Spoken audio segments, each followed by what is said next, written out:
Bienvenue dans un autre épisode époustouflant de notre film. Croyez-moi, vous allez adorer celui-ci. N'oubliez pas de liker, de partager et de vous abonner à la fin du film. Installez-vous confortablement, détendez-vous et profitez. Merci. L'histoire commence avec Friday, le portier, qui accueille Kentura et sa famille. Le père de Kentura reçoit un appel, demande où se trouve le roi et apprend qu'il vient d'atterrir au village. Kentura se plaint et demande à son père pourquoi il passe les vacances au village et non à l'étranger. Sa mère répond en disant que son père a une raison de les amener ici pour qu'ils puissent passer du temps ensemble. Kentura dit qu'elle n'a pas de réseau et ne peut pas faire de diffusion en direct. Son père lui crie dessus et dit à sa mère de lui parler pour lui remettre les idées en place. Ensuite, il monte à l'étage. Nelly et sa mère aveugle arrivent à la porte et Nelly dirige sa mère pour qu'elle s'asseye. La mère de Nelly dit qu'elle est inquiète de ne plus jamais voir. Nelly la rassure en lui disant qu'après avoir pris les médicaments, elles iront à l'hôpital pour des tests. Puis, Nelly prend sa mère à l'intérieur. Le prince et le roi arrivent au palais et sont accueillis. Le roi dit qu'il est heureux de les voir et les remercie d'avoir géré les affaires du palais. Une servante nommée Shaka vient saluer le roi de manière spéciale et le touche de manière romantique. La reine se fâche et s'en va. Le roi Lugo entre dans la pièce et demande à la reine Jemima ce que cela signifiait, et elle lui répond en lui demandant de l'expliquer. Le roi Lugo dit qu'elle a toujours su qu'il serait roi un jour lorsqu'elle l'a épousé. Alors pourquoi agit-elle ainsi, irritée? La reine Jemima siffle et sort. Pendant ce temps, Shaka entre avec un bol d'eau, salue le roi Lugo et commence à lui masser les jambes. Le roi Lugo dit qu'il avait presque oublié ce que cela faisait et Shaka lui dit qu'elle pourrait volontiers le faire pour lui tous les jours. Le roi Lugo la remercie. La reine Jemima entre, les voit, se fâche et sort précipitamment. Shedrack dit au prince Ben qu'il est heureux d'être là pour le couronnement de son père. Le prince Ben dit qu'il n'aime pas du tout cela, que les vêtements, les défilés et les paparazzis ne sont pas son truc. Shedrack lui demande alors s'il peut lui emprunter les vêtements quand il en a besoin, et Ben accepte. Shedrack lui dit de ne pas revenir sur ses paroles quand le moment viendra. Nelly et sa mère sont à l'hôpital, et le médecin dit qu'elle a besoin d'une greffe de cornée. Nelly lui dit qu'il avait dit que ses yeux allaient aller mieux après les médicaments. Alors, pourquoi cette greffe? Le médecin explique que les cornées des deux yeux sont endommagées et empêchent la lumière d'entrer. Il ajoute que bien que ses yeux se soient guéris, elle a toujours besoin de la greffe. Il évalue le coût d'une greffe réussie entre 6 et 10 millions de Naira. La mère de Nelly commence à pleurer en disant qu'elle ne pourra pas voir si la greffe ne se fait pas et se demande d'où elles pourront sortir une telle somme. Nelly calme sa mère et lui assure qu'elles réussiront à réunir l'argent. Le prince Ben entre dans la chambre de sa mère et la salue. Il lui demande comment elle va et elle répond qu'elle ne sait pas comment elle se sent. Le prince Ben lui demande ensuite si lui et Shedrack peuvent faire une promenade à l'extérieur du palais. La reine Jemima accepte, mais insiste pour qu'ils y aillent avec le chauffeur et quelques gardes du corps. Le prince Ben lui dit que ce n'est pas nécessaire. La reine Jemima accepte à contre-cœur, mais leur conseille de s'habiller discrètement à cause de leur statut. Pendant ce temps, le roi Lugo et la reine Jemima prennent un repas. La reine Jemima demande à Shaka de lui apporter un bol d'eau pour se laver les mains, mais Shaka ordonne à une autre servante de le faire. La reine Jemima n'est pas contente et rappelle à Shaka qu'elle lui a donné l'ordre, pas à quelqu'un d'autre. Shaka, à contre-cœur, va chercher l'eau elle-même. Nelly et sa mère marchent sur le bord de la route lorsque sa mère tombe. Le prince Ben et Shedrack se précipitent pour l'aider à se relever. Ben lui demande si elle va bien et Nelly répond que oui, expliquant que sa mère a simplement perdu son équilibre. Puis, elles partent. Kentura et sa famille s'apprêtent à partir pour le palais lorsque Kentura se plaint de sa tenue. Sa mère lui dit de monter rapidement à l'étage et de mettre quelque chose de plus confortable. Nelly rentre chez elle et annonce à sa mère qu'elle a trouvé un travail pour les aider. Sa mère lui dit qu'elle n'est pas censée travailler. Elle devrait plutôt étudier pour son prochain examen. Nelly rassure sa mère en lui disant qu'elle étudie, mais insiste sur le fait qu'elle a besoin du travail pour récolter de l'argent pour sa chirurgie. Sa mère répond qu'elle n'est pas invalide et qu'elle peut encore travailler, ajoutant que lorsqu'école reprendra, elle pourra continuer à travailler. Elle explique qu'elle n'a pas besoin de ses yeux pour enseigner. Il lui suffit que ses élèves l'écoutent. Nellie dit qu'elle va travailler et mentionne qu'elle a appelé son oncle James pour les aider. Sa mère lui dit que son oncle n'a pas d'argent depuis que son entreprise a fait faillite. Depuis, c'est sa femme qui soutient la famille, et c'était un grand geste de sa part de les laisser percevoir le loyer des terres agricoles qui auraient dû lui appartenir. Kentura et sa mère arrivent au palais et rencontrent la reine Jemima. La reine Jemima les salue et les invite à s'asseoir. Kentura complimente la reine Jemima sur sa beauté et la magnificence du palais. La reine Jemima répond que si Kentura aime cet endroit, elle peut le visiter quand elle veut. La mère de Kentura demande à la reine Jemima pour son fils qui est à peu près du même âge que sa fille. La reine Jemima demande alors à une servante d'appeler le prince Ben. Ben dit à Shadrach de se faire passer pour lui et de descendre, mais Shadrach refuse, disant que ce n'est pas bien. Ben insiste, rappelant à Shadrach qu'il est son cousin et que sa mère approuverait. Shadrach accepte à contre-cœur, mais prévient que s'il y a un problème, ce sera lui qui sera blâmé. Shadrach descend donc et se présente à Kentura et sa mère. La reine Jemima est surprise et trouve une excuse pour partir. La mère de Kentura, excitée, trouve aussi une excuse et laisse Shadrach et Kentura seuls. Plus tard, Kentura raconte à sa mère tout ce qui s'est passé lors de sa rencontre avec Shadrach. Sa mère, excitée comme d'habitude, demande à Kentura si le prince a une petite amie. Elle lui rappelle que les membres de la royauté se marient souvent jeunes, mentionnant que le roi actuel s'est marié à 19 ans. La mère de Kentura conseille à sa fille de trouver un moyen de se rapprocher du prince, suggérant qu'elle pourrait être la prochaine reine. Ravie, Kentura serre sa mère dans ses bras et la remercie. Shaka rencontre la reine Jemima, qui la confronte à propos de son comportement au palais. La reine Jemima lui rappelle que le roi Lugo est son mari. Shaka rétorque qu'à présent qu'il est roi, il peut se marier avec autant de femmes qu'il veut. La reine Jemima lui demande ce qui fait que Shaka pense être digne de devenir reine. Shaka répond que puisque c'est elle qui connaissait le roi en premier, elle ne voit pas de raison pour que cela ne soit pas possible, puis elle part. Nellie se rend chez Kentura, mais la mère de Kentura lui crie dessus, lui demandant pourquoi elle s'assied sur un canapé, qui pourrait l'acheter. Elle appelle ensuite Kentura et présente Nellie comme sa servante. La reine Jemima commence à faire ses valises en disant qu'elle veut quitter le palais. Le roi Lugo entre et lui demande ce qu'elle fait. Elle explique qu'elle en a assez de l'humiliation et qu'elle ne peut plus supporter cela, ajoutant qu'il est le roi et qu'il peut épouser autant de femmes qu'il veut. Elle lui rappelle qu'elle a été forcée dans ce mariage à un jeune âge et qu'elle ne peut pas continuer ainsi. Le roi Lugo lui répond qu'ils ont tous les deux été forcés dans ce mariage, mais cela fait 30 ans. Alors que faire maintenant? Il lui rappelle qu'elle est la reine et qu'elle ne peut pas prendre de telles décisions sans réfléchir. Il lui dit qu'il va lui donner du temps pour reconsidérer sa décision, puis il s'en va. Pendant ce temps, Abbey, la mère de Kentura, fouille dans les affaires de son mari lorsqu'il la surprend. Elle l'accuse de ne pas être satisfait d'elle après toutes ces années. Elle lui dit que s'il ne veut plus de ce mariage, il aurait dû le lui dire au lieu d'agir de cette manière. Son mari lui crie dessus, lui ordonnant de ne plus jamais fouiller dans ses affaires. Puis, elle s'en va. Kentura lance des vêtements sur Nellie tout en étant au téléphone, se vantant de sortir avec le prince. Lorsque sa mère entre, elle termine rapidement son appel.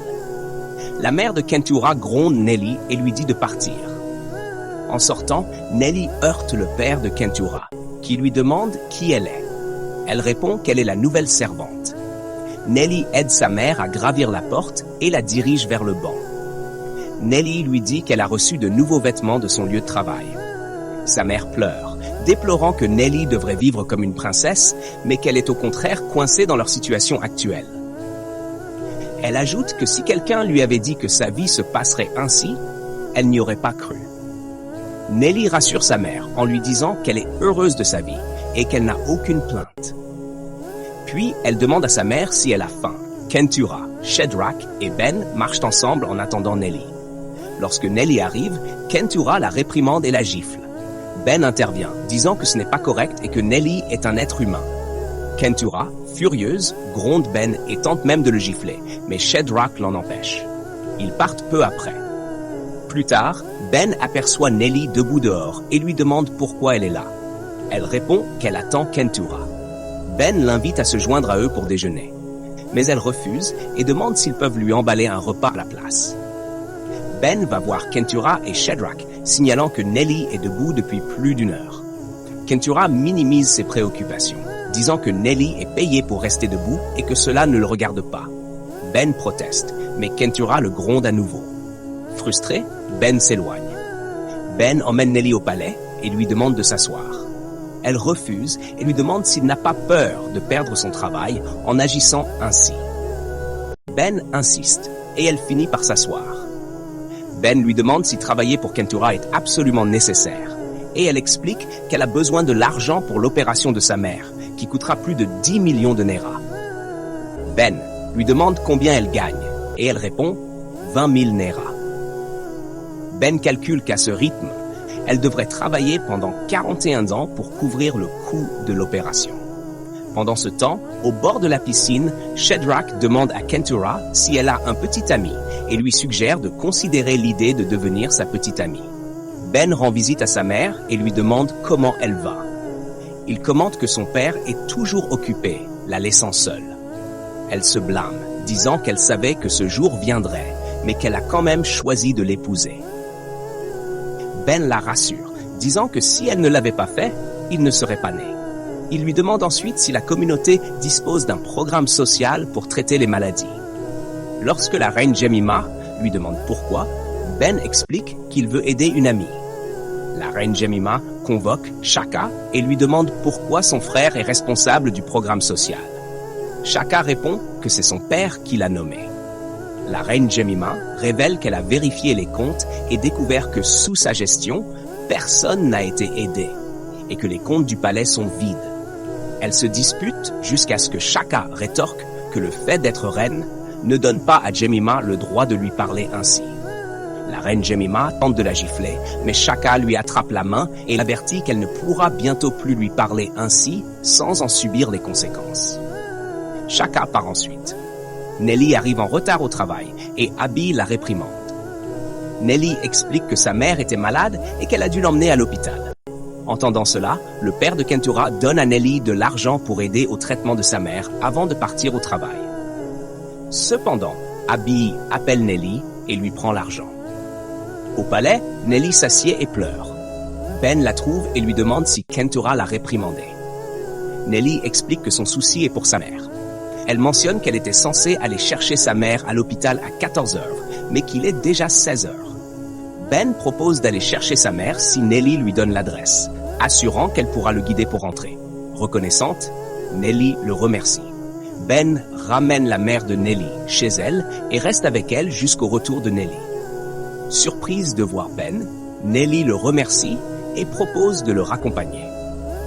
Pendant leur marche, Ben lui demande encore une fois si travailler pour Kentura est nécessaire.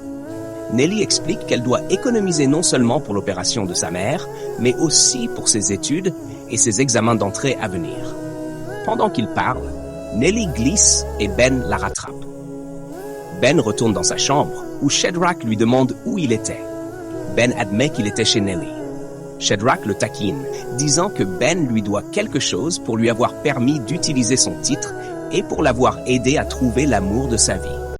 Cependant, Shadrach l'avertit qu'il ne veut pas avoir de problème avec le père de Ben. Ben le rassure en disant qu'il ne se passera rien. Peu après, Ben est convoqué par son père. Le roi demande à Ben où il était et pourquoi il se déplace dans le village sans garde. Il exige aussi de savoir ce qui se passe en dehors du palais. Ben répond que tout va bien et insiste sur le fait que personne ne sait qu'il est le prince. Donc, il n'y a pas de problème. Le roi lui ordonne de ne plus quitter le palais sans garde, mais Ben n'est pas d'accord. Pendant ce temps, les servantes du palais bavardent jusqu'à ce que la reine Jemima entre et leur ordonne d'appeler le chauffeur. Rose, la mère de Nelly, partage une nouvelle excitante avec sa fille au sujet de la visite de la reine. Elle annonce à Nelly que la reine a décidé de financer son traitement des yeux, ce qui signifie qu'elle n'a plus besoin de travailler. Douteuse, Nelly demande à sa mère si elle en est certaine. Rose sort une enveloppe contenant des informations sur son traitement, incluant l'accès à l'hôpital de son choix. Submergée de joie, Nelly serre sa mère dans ses bras. Plus tard, Ben parle à sa mère, la reine Jemima, et la remercie d'avoir aidé Nelly. La reine remarque à quel point Nelly doit être spéciale pour lui, pour qu'il fasse autant d'efforts. Ben minimise la situation, affirmant que Nelly est juste une amie traversant des moments difficiles. La reine Jemima sourit et dit à Ben qu'il fera un grand roi un jour. Ben, en haussant les épaules, répond que son père régnera toujours, qu'il ne veut même pas devenir roi du royaume. La reine Jemima répond de manière énigmatique, affirmant que beaucoup de choses changeront après le couronnement. Elle révèle que le roi Lugo prévoit de prendre Shaka comme deuxième épouse, car elle était son amante avant leur mariage. Ben, furieux, insiste pour dire que cela n'arrivera jamais. La reine Jemima le rassure en lui tapotant l'épaule avant de partir. Le lendemain, Ben et Nelly marchent ensemble. Nelly commence à demander si Ben a parlé à la reine en sa faveur, mais elle s'interrompt, supposant qu'il ne l'a pas fait, puisqu'il est juste le garde du corps du prince. Dans le salon, Nelly dit à Ben que l'hôpital a confirmé qu'elle est prête pour l'opération. Ben l'invite au couronnement en tant qu'invité. Il tente de lui dire quelque chose d'important, mais ils sont interrompus par Kentura. Plus tard, Shedrack demande à Ben s'il prévoit de dire la vérité à Nelly sur le fait qu'il est le prince.